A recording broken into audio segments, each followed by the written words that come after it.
All right, so let's start. If I can have your attention, guys. Thank you all for coming. Again, I apologize there's not enough seats, but we wanted to squeeze in as many people as possible. So to start off, I'm Chris Koloji. I'm the New York City chapter president of the VRARA, VRARA Association.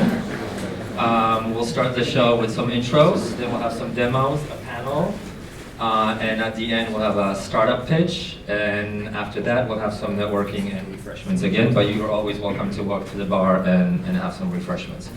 So I'm Chris Koloji.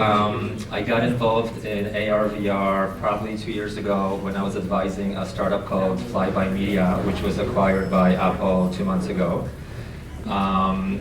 And all of us that will be presenting today, of course, have some hands-on experience, and we're very passionate in the space, just as you are. And I think we can all agree that it's really starting to happen, VR, AR.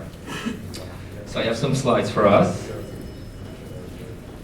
So again, intros, Nathan will present next after me. And let's have Nathan, the founder of VRARA. Let's have Nathan come on. Thank you so much for being here. So, why did we start the VRARA Association? I got involved in this about 2 years ago, working with Google on some augmented reality projects with Project Tango. You may have heard of it. And I quickly realized that the virtual reality and augmented reality ecosystem is exponentially more complex than what we've already seen in mobile. And there's a saying, I've heard people before say, yeah, you know, VR's a thing. People said, augmented reality, yeah, that's a thing, isn't it? And we like to believe that VR and AR is going to be part of everything we do. So it's a big, bold statement, but I think in 5 to 10 years, we'll all look back and say, yeah, how did we live without it? So it's a really interesting ecosystem to be in. We set up the association where we have chapters all over the world and trying to connect people and companies globally, from the biggest companies in the world like the Googles and Samsungs that are out there, along with the smallest, most innovative startups. And it's really gratifying being able to see that start to take shape. So we actually launched, believe it or not, in St. Louis, Missouri. That's where I'm from. Thank you, Chris. And there actually is a budding ecosystem, a tech ecosystem there. Boeing has a big presence there, so they got involved early on. We've got Chris Koloji here in New York City, so thank you, Chris, for kicking this into gear. Also thank Sarah and NYU. Thank you for hosting us. Absolutely. We happen to have with us tonight Mike Boland over here, who's the San Francisco chapter president. We just had our launch event at the Samsung campus last Thursday, which was a great event. And then, of course, as you can see on the screen here, we have a chapter now in Dallas, in South Florida, that's going to be serving Miami and Orlando areas. As you know, Magic Leap is headquartered down in there, and they're a big part of this market, valued at roughly $4 billion as a company already, with no product out there. We have Steve Dan, who runs a company called Amplified Robot out of London. And then a company called Elementals, and they have a chapter in Singapore. So we hope that we're going to be able to really connect the global ecosystem, share knowledge with universities, between companies, with individuals, and grow this ecosystem in a smart and productive way. The last thing we want to see is people throwing a bunch of money into this ecosystem and saying, it didn't work for me, but they didn't do it smart. So these are some of the featured members and speakers that we have already. This association literally got started in January of this year, so we're making great headway. It's really exciting, and the fact that you've all shown up just reiterates how enthusiastic this whole market is. So with that, with one closing thing, there's a virtual reality summit that's taking place April 11th and 12th at the Javits Center. It's the first year they're doing this. We partnered with them, and so if you sign up for our newsletter at thevrara.com, then we'll be sending out 10% off tickets if you want to attend that. So it's exciting to be here. I'm honored, and thank you for showing up tonight. Thank you, Justin. You want to talk about the mission? I already touched on it. I think, Okay. yeah. So again, there's a lot of companies in the ecosystem. I think we counted 500 or more. So we're trying to bring all of them into the VRAR association and connect them with you or connect you with them.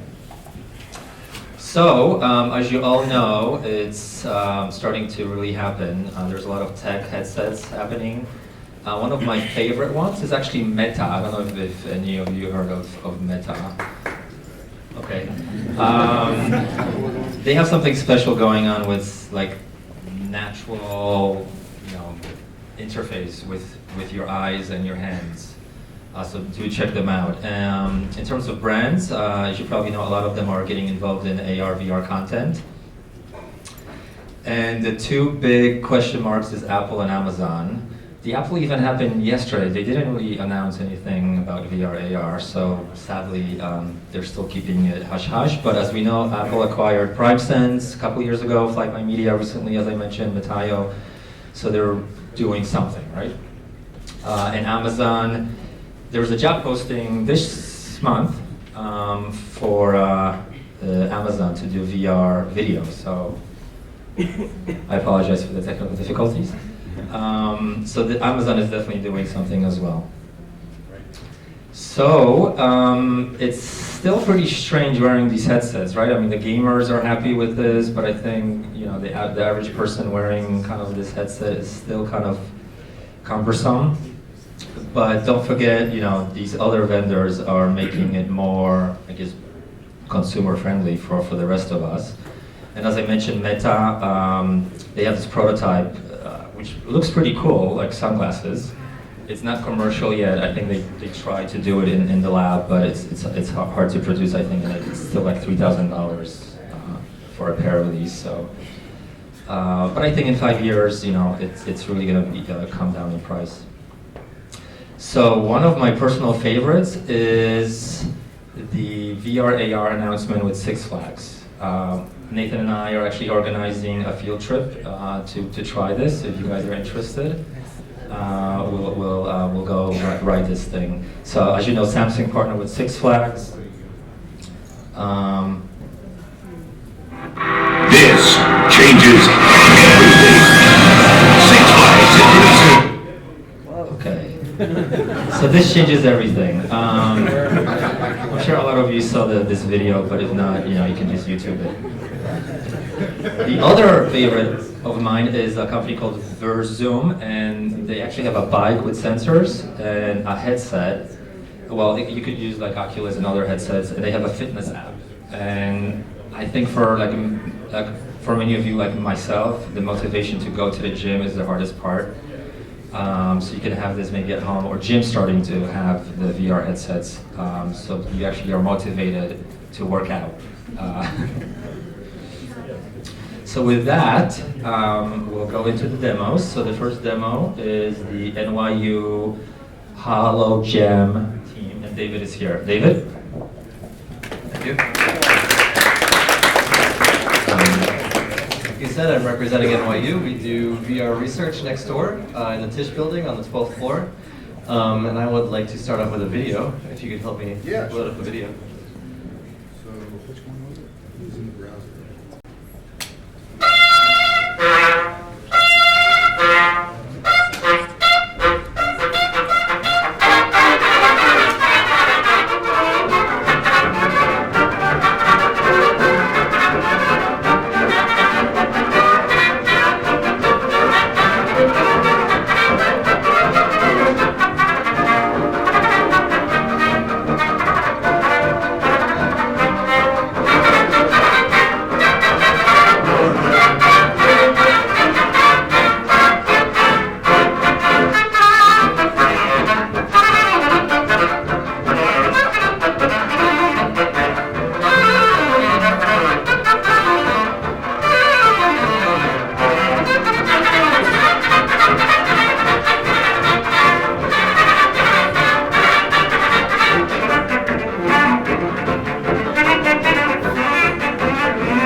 Okay, I'll stop that there.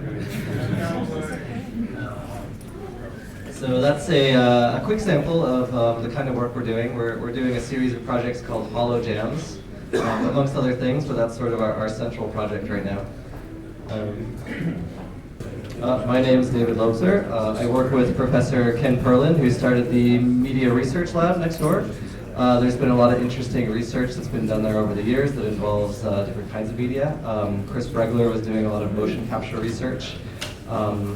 Basically Ken, when he first saw the Gear VR, his first thought was that he wanted to buy a OptiTrack motion capture system because he wanted to use OptiTrack data and feed that into people's headsets.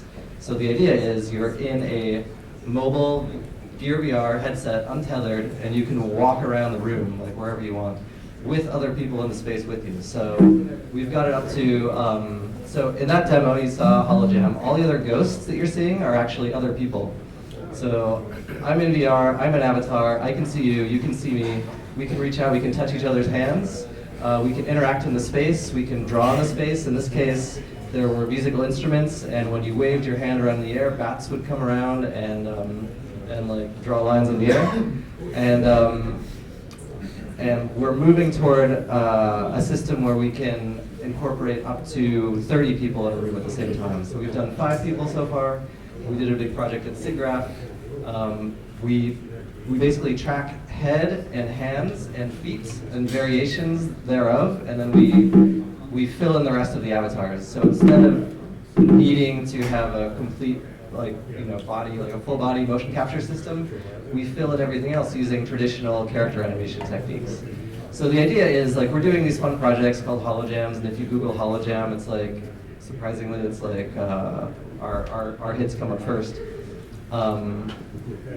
We're doing a lot of fun projects, but the idea is that we're prototyping a future reality where mixed reality is just normal. There's AR, VR, and VR is basically a special case of AR. The idea is AR can overlay and block out photons in the background, right? And you can gesture in the air to sort of Harry Potter-like cast spells in the world. And there's an Internet of Things, so it's like we're sharing the same augmented reality. I gesture and I point at the light, and the light goes out, right? Because Internet of Things, and all of this is connected in this shared sort of in this shared hallucination, basically. So much like reality, but with magic tricks. So I'll just go through this, you guys. So quickly. So my background is as an animator. So it's like what I'm bringing to this project is sort of the style and like the feel, basically. So my interest is in creating emotional experiences for people with VR. VR is exciting for different reasons, for different people. Let's see. Boom. Okay. Okay, the formatting's wrong. So I was gonna sort of go through this talk, and I was gonna say, okay, it's like there are things we already know about VR. It's like I don't have to go over that again. Everybody here probably is fairly savvy. It's like VR is not a fad. VR is not just an empathy machine. It's not going to lead to everybody staying in their basements forever and not leaving. I mean, some people are going to do that. They do that already. And anybody who makes any predictions is going to be wrong for sure. So I don't know if you guys are familiar with the film A Trip to the Moon or George Méliès, but in those movies, like in the 20s, it's like people were waving their arms around because everybody was still, thinking in terms of theater, and they were bringing their theater brains to film. So that's what we're going to be doing. It's like we won't be able to help it. We're going to bring our film brains and our game design brains and whatever our backgrounds are, we're going to bring that to VR, and we're all going to be wrong. It's not going to be for 30 years. It's like if you look at the difference between A Trip to the Moon and the introduction of sound, that was about that was 20 years. So you think it's like there's going to be a lot that's going to happen. Yeah. Okay. 3 minutes. Okay. All of our technology is going to be awesome antiques that you can pass on to your grandchildren, keep them, they're going to be great. The technology is getting much easier to use, so it's going to open up to people who have more artistic than technical brains. It used to be that you had to have a very technical brain to do any of this stuff. When I started doing VR, I was fairly convinced that I really just wanted to be doing experiences on rails. And I discovered with HoloJam that the truth of VR. The real truth is that VR is people. That's what VR is all about. So all of this is thanks to Ken Perlin, who is a professor that runs the program next door, and we have it's an open space. Everybody's welcome. On Thursdays, we have open days. If you would like to come to our Thursday events, we have demos, etc. You can come along. You can email me here, dal230@nyu.edu, and we would be happy to have you. And there are other videos I wanted to show you that I didn't, and if you come on Thursday, you will see more videos. Thank you. David, thank you, NYU. So our next presenter is Asher, who's 12 years old. And we actually brought his Oculus VR headset. We had some technical difficulties, so Asher will just show his slides and video.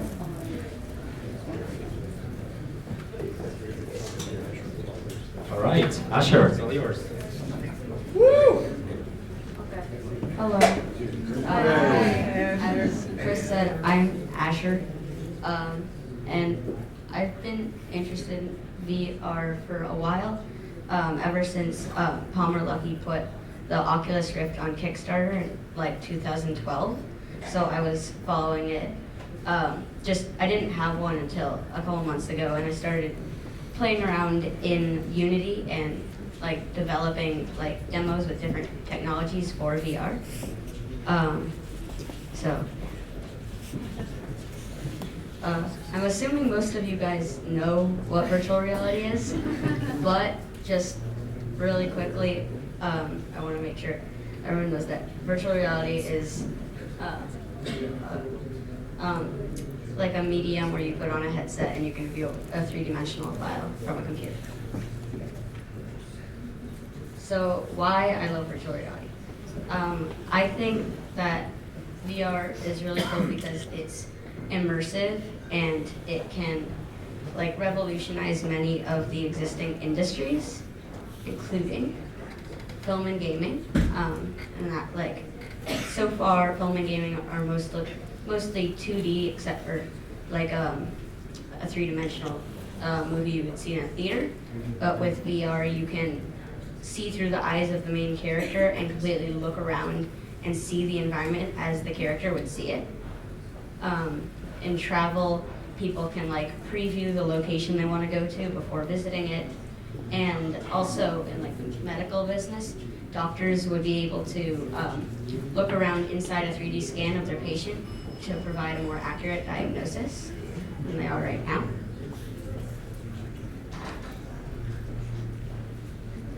So what I've been playing with. So far in most of the demos I've used, the movement is not very realistic, causing you to get dizzy very quickly. So I've been trying to balance out that movement so that it gradually speeds up rather than just like having your character lurch ahead as soon as you start going forward. Okay. First person versus third person. Most people, most demos are already in first person, so you can see through the eyes of the character. But I was experimenting with seeing from the third person, so you have bigger peripheral vision and you can see what your character is like. Transitions between scenes. So far, some demos just like jump to the next scene with like a space in between, and that really gets you dizzy and like it convinces your brain that what you're seeing is not very realistic. So I think it would be much better if you could just like open a door, walk through it, and as soon as you close it, the rest of the world just goes away, and that way it's a more smooth transition while like saving the processing power of the computer and hands. The first thing someone looks for in VR is their hands, and normally they don't see them. So I've been using a technology called the Leap Motion that lets you track your hands. You can mount it to a VR headset, and it lets you interact with the environment using a 3D model of your hands in real time. And this is just something funny I found. That's a security we are trying a roller coaster.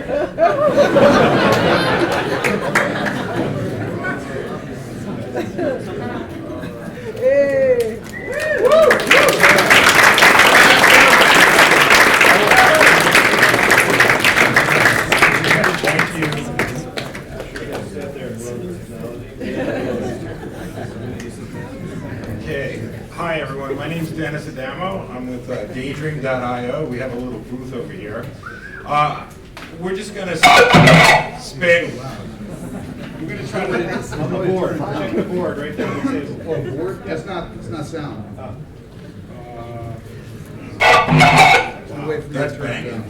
down. Can we have someone from the AV because we can't play the video? Use the slider. The slider There's on a slider on the audio. Right there.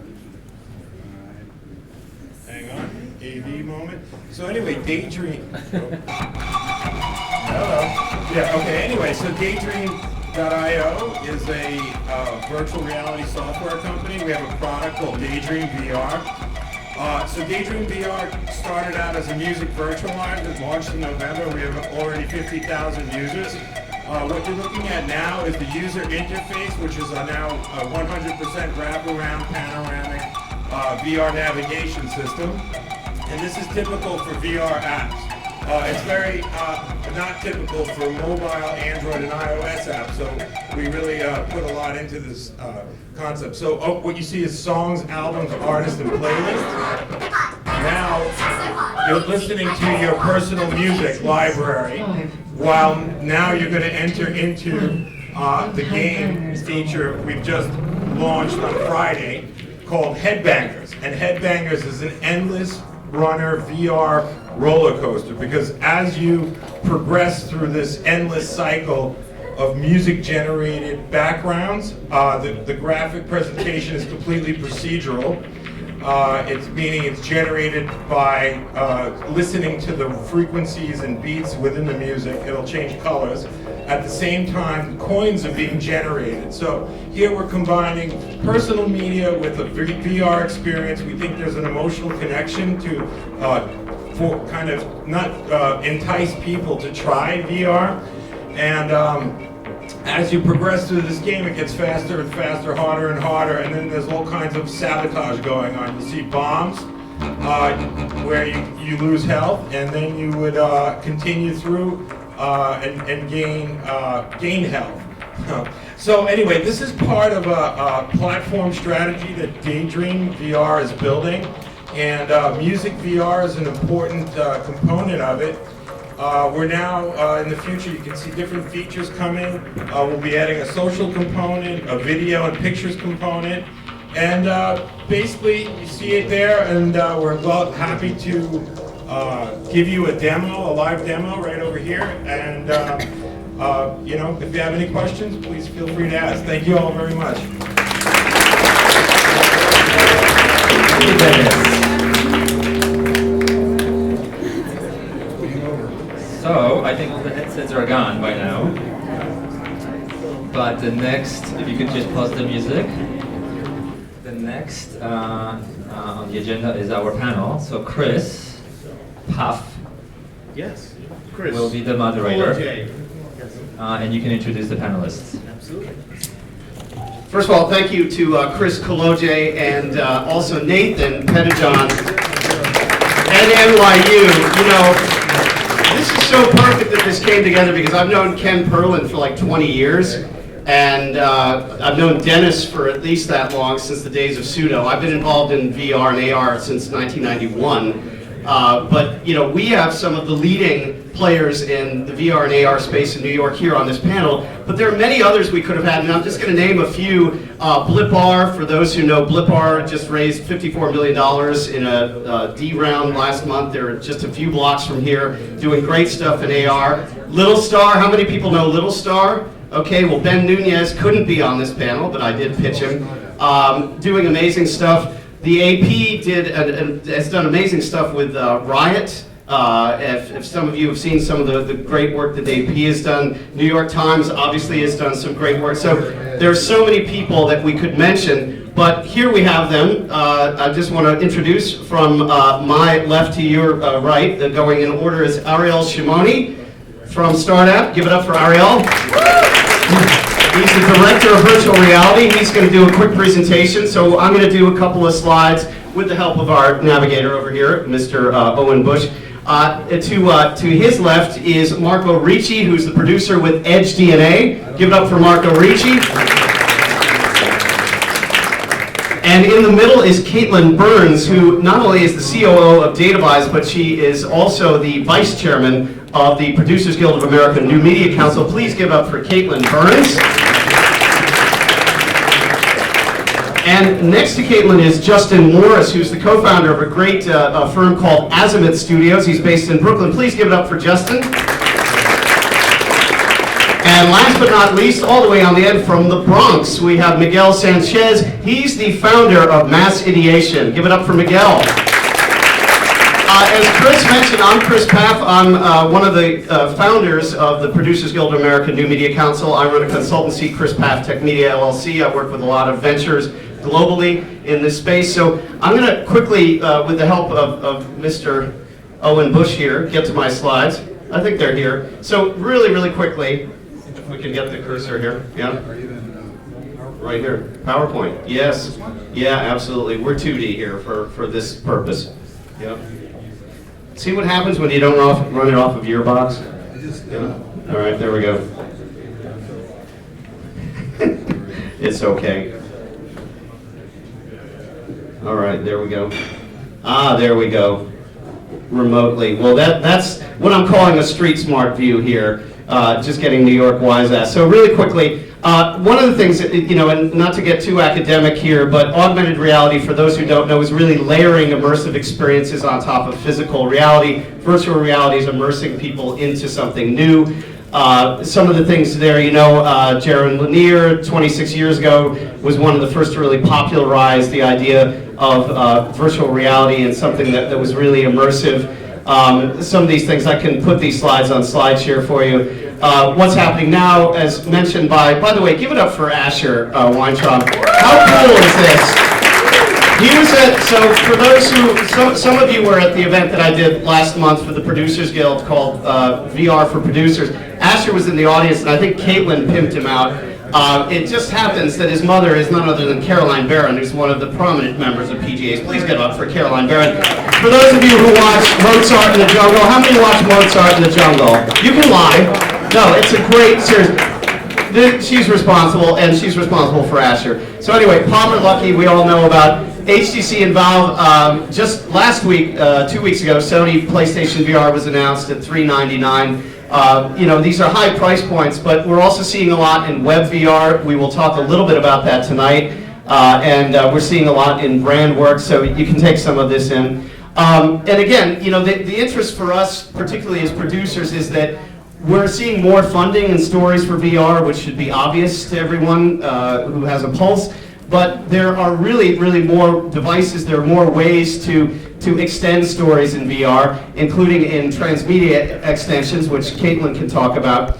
And we're going to see this particularly as the technology becomes crushed down. Unlike 3D, we really see more of a multi-channel environment. 3D television was a little ahead of its time, but we think that we're going to see much greater throughput with VR. A couple of things here. For some reason, that's the wrong URL for Virtual Reality LA. But our brothers and sisters in LA obviously are doing quite a lot. We think we're doing as much, if not more, here. There are a couple of other resources. So we're actually going to go, I'm going to mix it up here. I think Justin's going to go first. So Owen, if you can come back and help Justin navigate. We're going to do sort of 2 minutes, and then we're going to do a quick panel session. So Justin Morris from Azimuth Studios.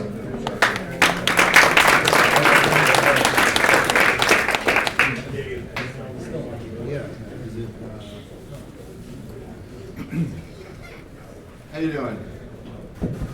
Hello. My name is Justin Morris from Azimuth Studios, and what you're about to see is an event that we pulled off late last year with some very important people such as Tony Blair, Steve Wozniak, Ben Carson, who were in attendance at the TNP event. And we actually set the world record for a simultaneous VR experience where we transported over 400 people together to Africa for important experience. So take a look, it'll kind of describe to you what happened, and we can talk about afterwards.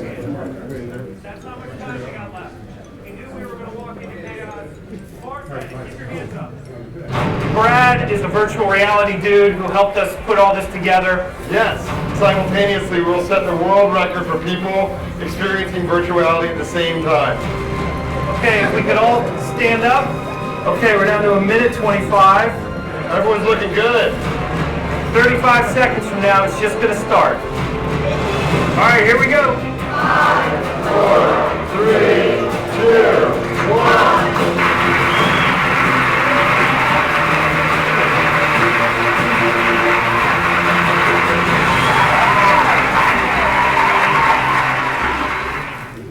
So we used an iPhone app in order to do this because getting a bunch of headsets for that many people is just very difficult to do. Obviously, you can't get that many Gear VRs or Oculus Rifts right now. Since this video was taken, Facebook obviously blew this out of the water, getting over 9,000 people in a headset together.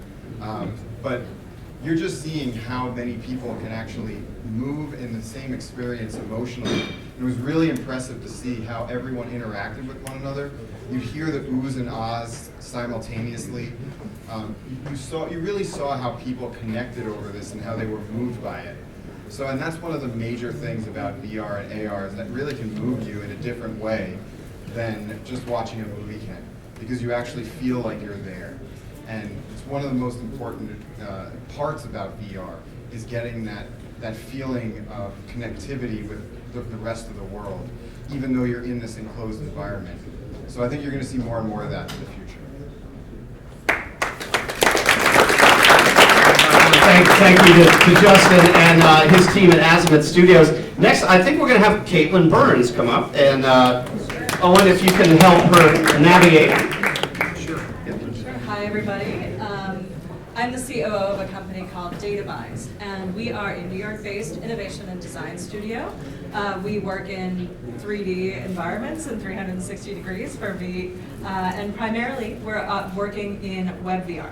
So we've talked a lot about the head-mounted displays and a lot about the capabilities of the Oculus and the Vive, but for a lot of the work that we're doing with partners in, don't start yet, in biomedical, corporate, research, and development, the limitations around the data sets, both in terms of capture and in terms of handing over what might be proprietary information to a third party like Facebook or Google, is just not an option. So we have a couple prototypes that we've thrown together in this video that you can take a very brief glance at. They're very, very rough. They're about 6 months old. But we're working in web browser spaces, virtual reality environments distributed that are responsive for mobile, desktop, and head-mounted display, where you can annotate, create, demonstrate, and engage in very long, very elaborate big data sets with real-time updating and have a sort of limitless exploration process. We're also looking for partners and new pieces. So without ado, I'll give you a look at some of our biomedical, financial, and generative animation prototypes.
we're working on the panel, I'm sure, but I'll leave with one more thing. The Women in VR New York meetup is the end of every month. I highly recommend that if you are a woman or you happen to enjoy working with women and building projects for women, you check us out and join and come and engage with some really fascinating creators and technologists. Yeah, thank you, Caitlin. Really great stuff that Datavise is doing. We'll talk more about that in a second. And next up is Marco Ricci from Edge DNA. Owen? Great. Hello, everybody. Thanks for having us. Oh, should I just type in our website? Yeah. It's too easy. Okay.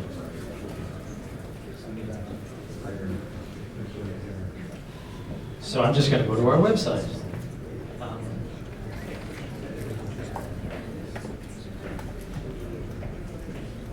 So my name is Marco Ricci. I'm Director of Virtual Reality at Edge. We're an emerging technology company, as you see. And our specialization is in a couple of different areas that we think is eventually going to become one area. They all work together. And that is specifically, as I figured out a new right here. So this is our DNA, as we say. We do virtual reality. We work mostly with brands and branded experiences. We do augmented reality. We do Internet of Things. And we do digital and social. And the reason why I wanted to show you specifically all that is our philosophy as a company is that all these things are merging together. And you really can't do one without doing the other, because they're all going to be part of the same coin. And what I'd like to do is just show you a little excerpt from a VR experience we did with the Red Cross during the refugee crisis. So, and I'm going to use Little Star. So who mentioned Little Star before? And Justin, I wanted to talk to you about trying to get 300 wine reps to put on cardboard goggles at the same time at a conference. As long as I'm not too drunk. That's the problem. So this is an experience we were hired by the Red Cross to go to Serbia and document the migrant crisis that was happening there. And they took this and turned it around and took this to their events, to their fundraiser events, to some very specific fundraisers. And also to funders who had given them a lot of money, gave them some more. And also on the street, they showed it to people in carports. And it was very successful for them.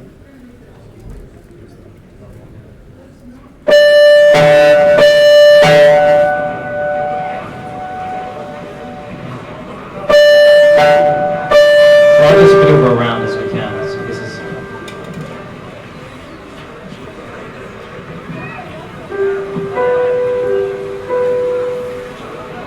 And I can document these films. I left my home 17 days ago. We've traveled through Syria, then Turkey. So many things have torn us apart. So many things have teared our souls apart.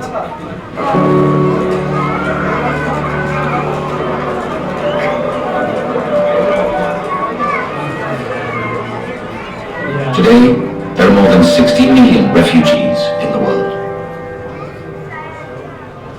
60 million people forced to leave their homes in order to survive. So it goes on from there. But my background is I came out of documentary films, and I found that VR was a great way to bring experiences to life.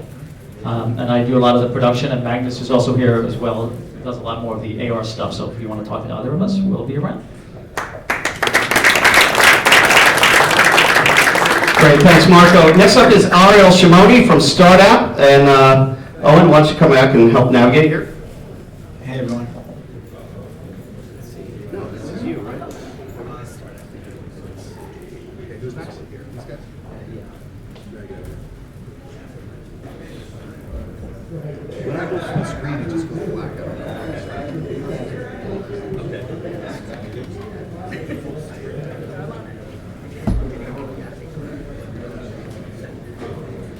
So hi everyone, my name is Ariel. I work at a company called Startup.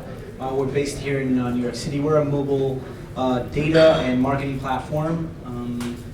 For the past 5 years, we've been helping mobile app developers and advertisers distribute and monetize their games, apps, on Android and iOS. We've reached quite a massive reach, and our SDK, our product, is integrated in over 200,000 apps, and our network reaches over close to 500 million users every month. And we work with some of the largest game studios in the world, your King, your Supercell, your Zyngas, to distribute their apps in mobile. A natural step for us was mobile VR. It started from a personal passion of mine for the technology, but we are huge believers in mobile VR. So not your Oculus, not your Vives, which are fantastic devices, but using mobile to make sure VR reaches the masses, reaches your grandma, if you wish, if you will. So everybody has a smartphone. You can pick up $5, a cardboard, and you're transformed into virtual reality, which is fantastic. And Samsung took it to the next level.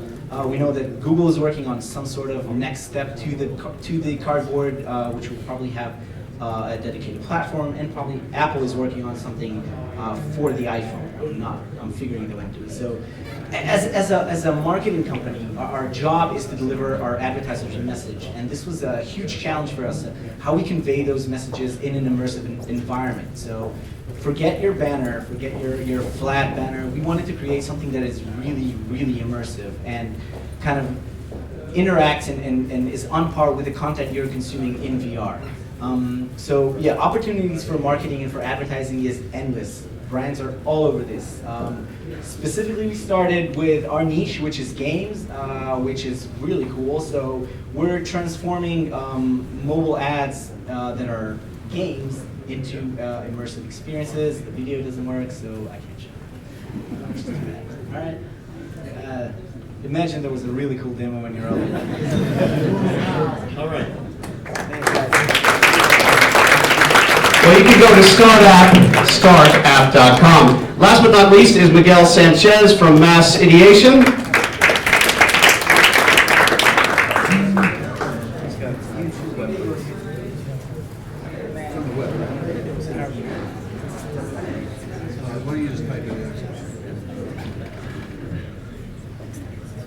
Hi, everybody.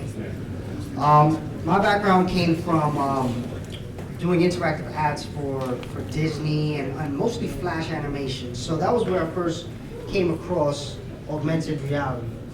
Virtual reality hasn't really been as much as my radar until recently because clients are asking for virtual reality now, basically. We've done a few very cool little demos. Right now we're working with the National Oceanic Atmospheric Association, which is the organization that follows global warming, and they're trying to educate youth K through 12 through using experiential means, and one of them is virtual reality and gaming.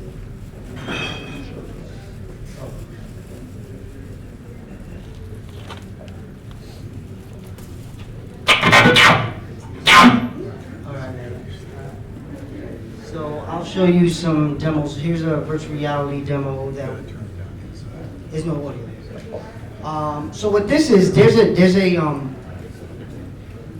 building in the Bronx called the old courthouse. Basically, it was closed down years ago. They took the train out from around it, so it's pretty much been just nobody has used it for I think 30, 40 years. And right now they're trying to bring a tech hub to the Bronx, and they want to put it in this building. So they asked us to create a virtual reality experience for the building. Right now we're actually talking about what will be inside and start to develop what's inside. But right now I can't do it here for some reason. But you can look around this whole environment. Eventually the idea is to create the different floors that will go into this building. One, they want to put a food accelerator. I'm a part of a women and minority-based accelerator, companies that are owned and run by women and minorities. They also want that in here. A restaurant, the Hip Hop Museum will also most likely be in here. That's one of our, okay, so, oh, that's fine. All right, so this one I can move around. So Of course, the internet is a little slow, but as it starts to...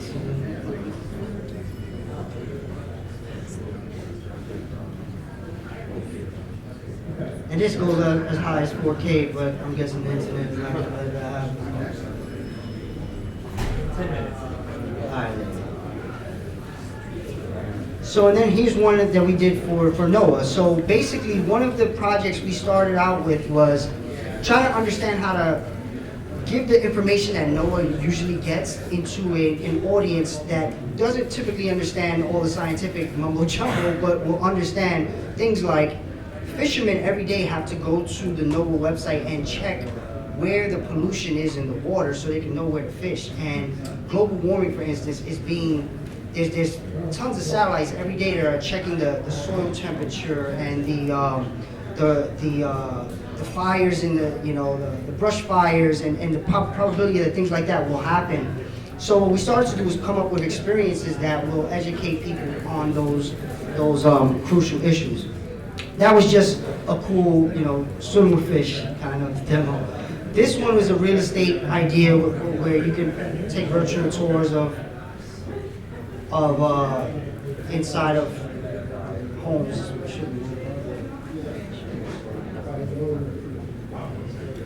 So and then on the augmented reality side, this is where we have been working for a very long time with augmented reality. Like I said, when I first saw it using Flash, saw that using Flash, we started to think of experiences for mobile because the phone, everybody, like he said, everybody has a phone. So what we started to do was pitch brands on ways they could use the technology. So this was actually a temporary tattoo that was put into Capri Sun boxes where you can scan it randomly. Every time you scanned it, a different thing would happen. So you can either get a cool animation or a quiz or a special video that you can only get in app. Then we also worked with IHOP to create a in-store, that's changing. That's fine. To create an ad in-store where people can, if you've ever been to IHOP, they have little things, signs that'll tell you other things to buy. So what we did is we kind of used that to unlock a digital world for them. So what we did is we created this app that would let you scan and then play games triggered by that sign. What we found was interesting is that on average, 4 people interacted with this thing 4 times. How many ads can you really say people interact with on an average 4 times? So we thought it was a good success, and we look forward to doing more. And if you have any questions, talk to me.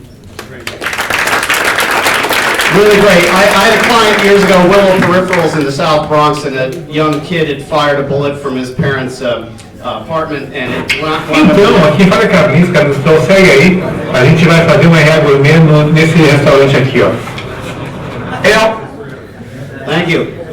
As I was saying, and the little kid fired a bullet, it wound up in the kitchen of Willow Peripherals. They put a frame around it, and the bottom line is that was an early Donald Mannis experiment for those New Yorkers remember him. So things have come a long way since then. We look forward to great stuff. So we're going to run through a couple of questions here. One of the first things that I was talking about with the panelists is how you bring brands to VR. So Ariel, I mean, you're an advertising company. What's the conversation like to bring a brand to VR advertising? So we've been talking to a few agencies and brands recently. I think the best thing to do is to show them the capabilities of this technology. It really sells itself.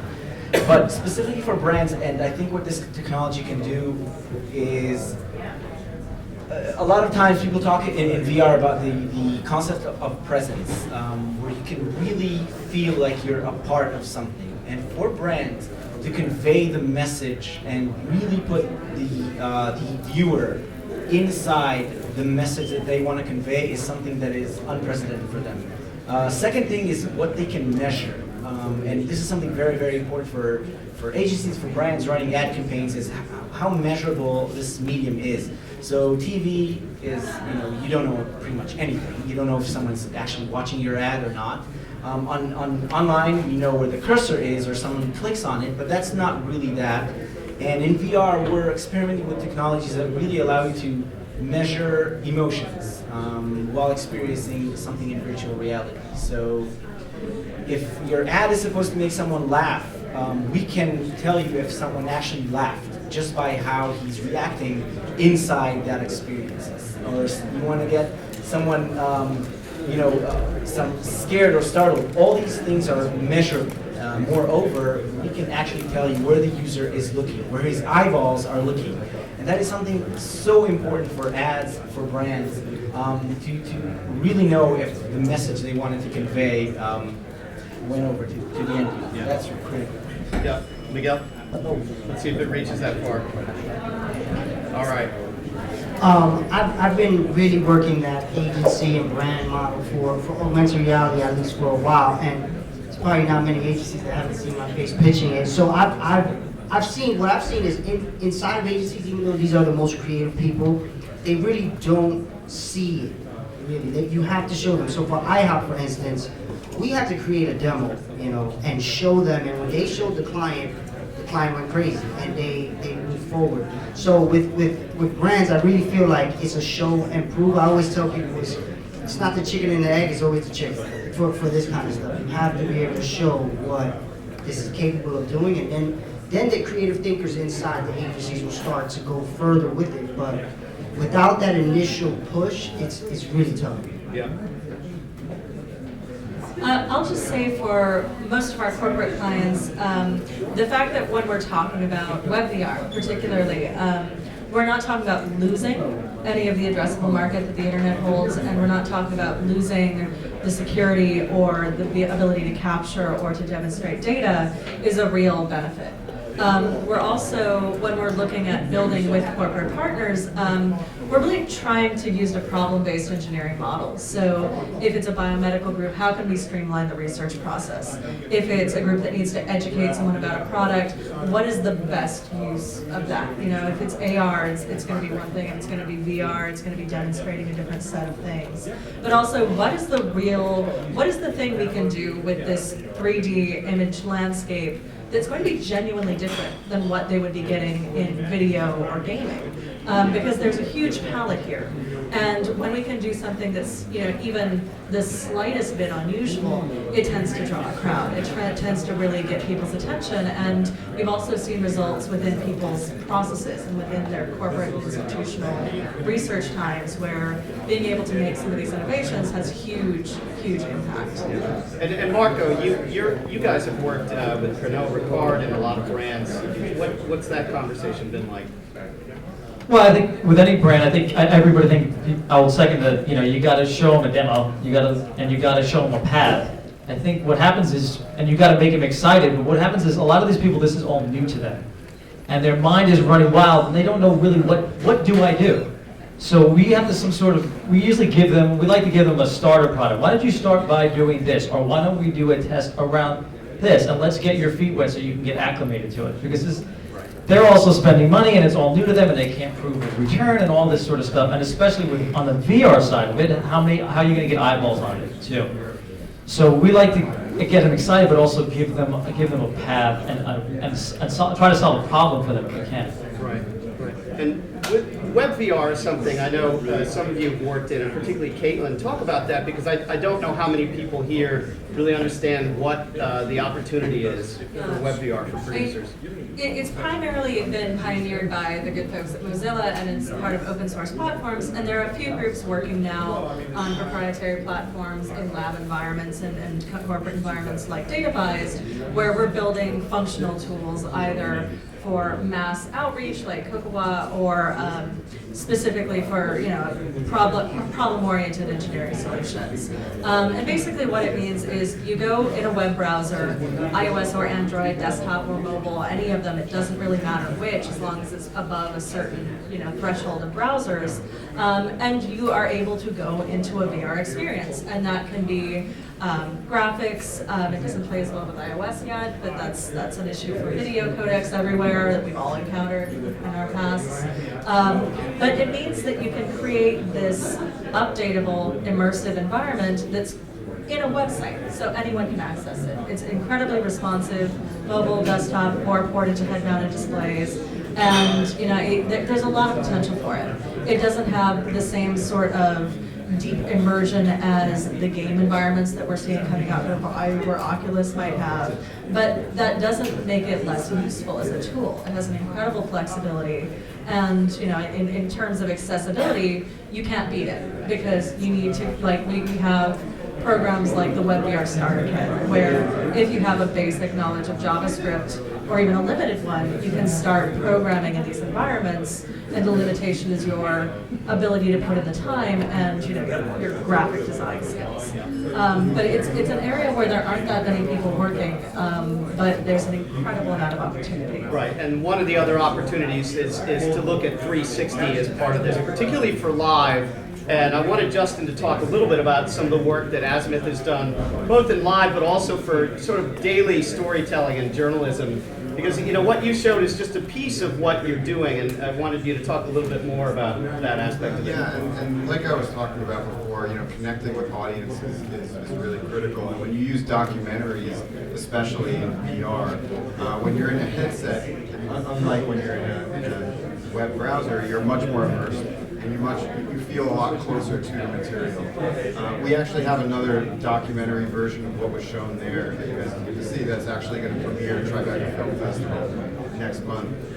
So if any of you get to go see it, please do. But it really brings you to the feeling of what's going on in Africa. And what we shot was basically a new way to view Africa, where a lot of people think of Africa as downtrodden or have negative implications of when they think about Africa. And it's really showing how Africa is really in a good path and a very bright future, and all the innovation happening over there out of necessity.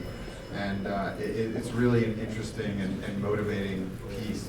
But in general, speaking about the corporate clients and what they're doing, I'm seeing that everyone wants to dip their toe in. They really don't know exactly how to utilize it or what they want to do. And often I hear myself saying, okay, so why are we in VR?